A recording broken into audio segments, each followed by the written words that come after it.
একটা না, দুটো না, তিনটে নতুন তালের রেসিপি নিয়ে চলে এলাম আজকে। নমস্কার ফ্রেন্ডস, আপনারা দেখছেন নটি নাস্তা। যে কোনো তালের রেসিপি তৈরি করার আগে তালের পাল্পটা জাল দিয়ে নেওয়াটা খুব জরুরি। সেই মতো আমরা 5 মিনিট মিডিয়াম আঁচে তালটাকে জাল দিয়ে নিচ্ছি। জাল দেওয়া তাল থেকে 1.5 কাপ আমরা পাটিসাপটার পুর করার জন্য ব্যবহার করছি, আর 1/2 কাপের মতো আমরা ব্যবহার করব পাটিসাপটার ব্যাটারটা তৈরিতে। এটা পাটিসাপটার পুরটা আমি তৈরি করে রেখে দিলাম। আমরা 3টে রেসিপি 3টে পার্টে ভাগ করে দিয়েছি। ফার্স্ট পার্টে আমরা পাটিসাপটা বানানো দেখাবো, অর্থাৎ পাটিসাপটার ব্যাটারটা ফার্স্ট দেখাবো। সেকেন্ড পার্টে আমরা মালপোয়ার ব্যাটার তৈরি করাটা দেখাবো। থার্ড পার্টে আমরা ফুলুরির ব্যাটার তৈরি করা দেখাবো। তারপর নেক্সট স্টেপে আমরা ফার্স্ট সেকেন্ড থার্ড করে আমরা পাটিসাপটা, মালপোয়া আর ফুলুরি ভাজাগুলো দেখাবো। ব্যাটার তৈরিতে আমরা কি ব্যবহার করছি এবং পরিমাণটাই বা কত সেটা আমরা স্ক্রিনে লিখে রেখেছি। তো এটা যতক্ষণ ব্যাটারটা তৈরি হবে ততক্ষণ এই লেখাটা থাকবে, আপনারা এটাকে ফলো করে নেবেন। এই ক্ষেত্রে একটা কথা বলে রাখি, আমি এখানে যে 1 কাপ ময়দা ব্যবহার করেছি, আমি যে কাপের মেজারমেন্টটা দেখিয়েছি এখানে, তো আপনার কাছে যদি মেজার করা কাপ না থাকে তো আপনি কি এই রেসিপিটা তৈরি করতে পারবেন না?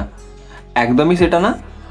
সেক্ষেত্রে আপনাকে কি করতে হবে, আপনি ধরুন সাপোজ একটা বাটি ব্যবহার করছেন পরিমাপ করার জন্য, তো আপনি প্রথম থেকে শেষ পর্যন্ত ওই বাটিটাতে মেজার করবেন।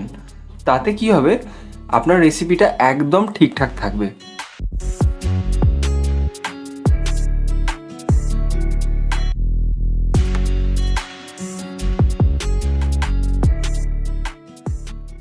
ব্যাটারের কনসিস্টেন্সিগুলো অর্থাৎ ঘনত্বগুলো যেরকম দেখানো রয়েছে সেই রকমই রাখার চেষ্টা করবেন।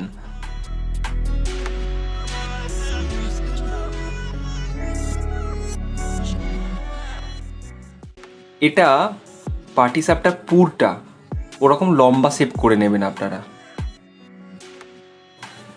আমাদের দেওয়া রেসিপিগুলো আপনাদের কেমন লাগছে সেটা অবশ্যই আমাদের কমেন্ট করে জানাবেন, আর আমাদের চ্যানেলটা সাবস্ক্রাইব করতে একদম ভুলবেন না।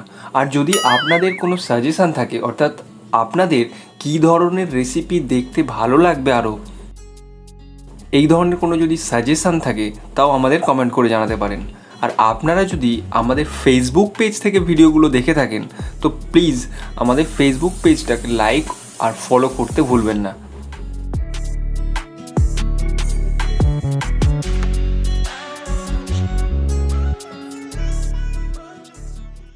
মালপোয়ার জন্য মিষ্টির রসটা আমরা তৈরি করে নিচ্ছি। এক্ষেত্রে আমি মিষ্টির রসটা মালপোয়ার উপর দিয়ে দিয়েছি, তো আপনারা চাইলে মালপোয়া ভাজার পর মিষ্টির রসের উপরে মালপোয়াটা দিতে পারেন, তাতে রেজাল্টটা আপনারা আরও বেটার পাবেন।